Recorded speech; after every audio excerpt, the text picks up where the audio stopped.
मान लो हम 400 लाख रुपीस कोई साल में प्रॉफिट अर्न किए, ये प्रॉफिट बिफोर डेप्रीसिएशन था, बिफोर डेप्रीसिएशन।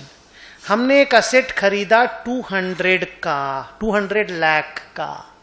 इनकम टैक्स वालों ने बोला go take full depreciation claim in the first year.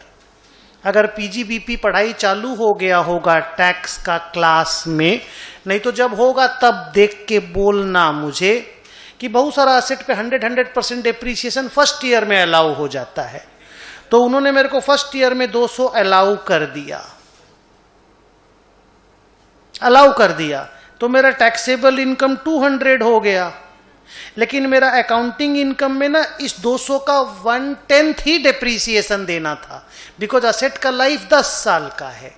तो हम 1/10 डेप्रीसिएशन अकाउंट्स में देंगे, प्रोराटा और ट्रू एंड फेयर, और as per the useful life और as per the pattern of consumption.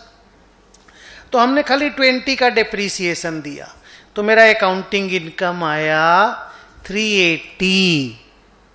क्या आप अकाउंटिंग इनकम और टैक्सेबल इनकम समझ पाए?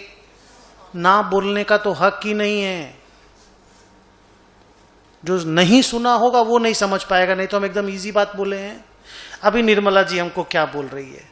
सुदर्शन जी, पे लोअर टैक्सेस या हायर टैक्सेस?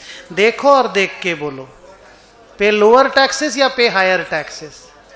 अभी लोअर टैक्स मांग रही है ना हमसे, 200 पे टैक्स मांग रही है ना, जल्दी बोलो। 380 पे तो नहीं मांग रही है, लेकिन साथ में ये भी मालूम है कि अगला साल मेरा डेप्रीसिएशन जो हम पीएल में डेबिट करेंगे वो इनकम टैक्स वाला हमको अलाउ नहीं करेगा। तो ये जो हमको अभी ज्यादा अलाउ हुआ 180 का, वो हमको अगला साल अलाउ नहीं होगा, तो मेरा टैक्सेबल इनकम ज्यादा हो जाएगा, तो मेरे को टैक्स ज्यादा देना होगा। ये जो टैक्स ज्यादा देना होगा ना, उस अमाउंट का नाम है डेफर्ड टैक्स लायबिलिटी।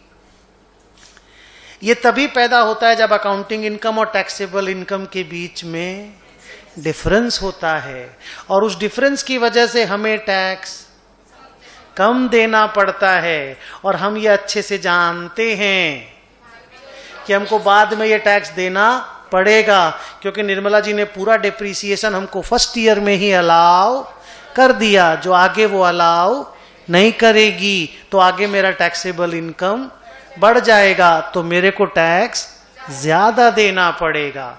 वो ज्यादा जितना अमाउंट होता है ना, that is called deferred tax liability.